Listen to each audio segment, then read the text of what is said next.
With me now is Lori Williams, political analyst at Mount Royal University. Hi, Lori. Good to see you. Good to see you too, Renee. So how significant is this petition effort politically in Alberta? Well, it is significant. There does seem to be a fair bit of momentum. They've got a lot more signatures to get, but it looks like folks are willing to line up for quite a while to do so. Over about 6,000 just yesterday here in Calgary. But the problem is what we're hearing, both from Paul Brandt and from a number of others, is that for most people, this is about getting a fairer deal within Canada. And what is unfair and what needs to be corrected is a matter of some disagreement, even amongst the leaders that are involved with this. We're not getting a clear sense of what it is that people want to change or what would satisfy that desire for a little bit more independence, autonomy, or fairness within Canada. How realistic is it that this petition could lead to an actual referendum?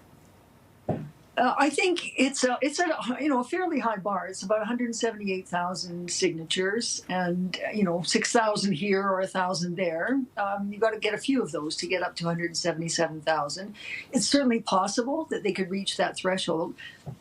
But remember, we've already got a referendum question that's been put forward to stay in Canada. And so it's going to be interesting to see what the government of Alberta decides to do with these two referendum petitions and how Albertans are going to vote. We know that the support, according to the most recent polls, is at about 19% for separation. But again, there are a lot of folks that are signing this petition who do want to negotiate a better deal within Canada, and that's what they're trying to signal, whereas others actually don't want to be part of Canada anymore. Some want to be completely independent. Some are thinking joining the United States might be a good idea.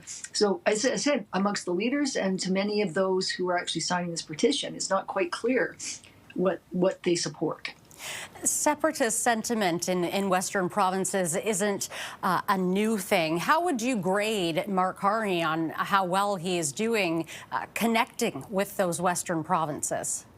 Well, certainly with the premiers, he's made some connections. The memorandum of understanding with the premier of Alberta, taking Scott Moe, the premier of Saskatchewan, with him to China, getting a better deal in terms of canola farmers in Saskatchewan. And even with British Columbia, I will say that many of those projects that are on the list, the major projects that Mark Carney's put together, several of them are in British Columbia.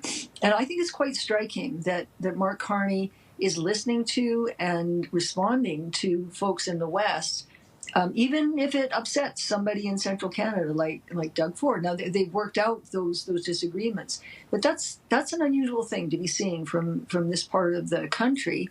And I think it might have some people thinking things are moving in a bit of a different direction, whereas for others, that's not what they want, or there's much more that they want, or they don't trust what's been promised. All right, Lori, we'll have to leave it there. Thank you very much for your time, as always. Thank you, Renee. That's Lori Williams, political analyst at Mount Royal University.